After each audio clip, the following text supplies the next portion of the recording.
मायावती ने डीयू से जुड़ी अपनी एक बात बता डाली है सारे जन के बीच में। जी हाँ, कहा उन्होंने, जब मैं डीयू कॉलेज में थी तो मुझे हरिजन शब्द पर बहुत मैंने आपत्ति जताई। जनता पार्टी के नेताओं ने मांगी थी माफी। चलिए चलेंगे, जानेंगे खबर को विस्तार से। तब तक आप हमारे चैनल टीसी न्यूज चैनल को लाइक एंड सब्सक्राइब करना ना भूलें।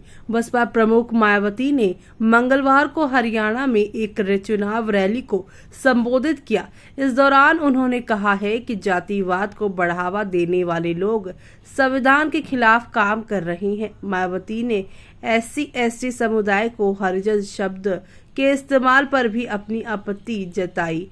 मायावती ने कहा उन्होंने 1977 यानी कि 1900 उसके बाद एक सम्मेलन के दौरान उन्होंने हरिजन शब्द का इस्तेमाल करने के लिए जनता पार्टी के नेताओं की सार्वजनिक रूप से आडोलना और आलोचना की थी। मायावती ने कहा कटाक्ष करते हुए कि उन्हें बाबा साहेब के बारे में जानकारी है, लेकिन उन्हें SC/ST समुदाय के लिए सही शब्द के बारे में भी पता होना चाहिए। मुझे याद है कि 1977 में जब मैं दिल्ली विश्वविद्यालय में LLB प्रथम वर्ष की छात्रा थी, तब जनता पार्टी में आई थी और उन्होंने जगजीवन राम की प्रधानमंत्री बनने का वादा किया, जिसे यहाँ कांग्रेस पूरा करने में विफल रही थी। हालांकि ना तो कांग्रेस और ना ही जनता पार्टी ने इसे वादे को पूरा किया। 1977 में देश भर के दलित, अनुसूचित जाति और अनुसूचित जनजाति बहुत परेशान थे। उन्होंने दिल्ली में जाति जोड़ो सम्मेलन नामक 3 दिवसीय सम्मेलन किया, जहां उन्हें बोलने के लिए आमंत्रित किया गया।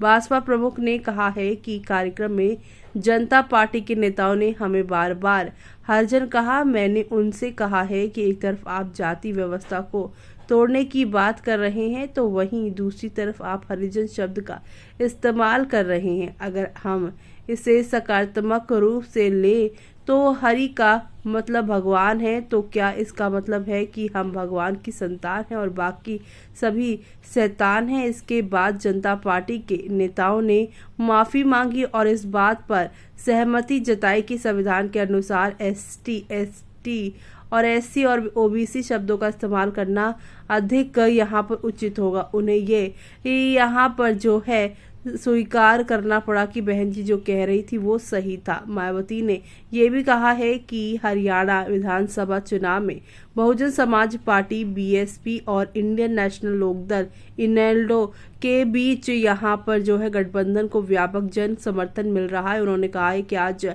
जगाधरी में यहाँ हरियाणा के लोगों ने एक बार फिर से बहन जी की अपील के लिए अपना समर्थन दोहराया है, जो ये संकेत देता है कि हम हरियाणा में सरकार बनाने और आरक्षण को खत्म करने के प्रयासों को खत्म करने की दिशा में आगे बढ़ रहे हैं। बता दें कि हरियाणा में 90 सदस्यीय विधानसभा के लिए 5 अक्टूबर को मतदान होगा, जिसके नतीजे 8 अक्टूबर को घोषित किए जाएंगे। साल 1900 के चुनावों में भाजपा 40 सीटें जीतकर सबसे बड़ी पार्टी के रूप में उभरी, जबकि यहां पर कांग्रेस ने 30 सीटें हासिल की थी।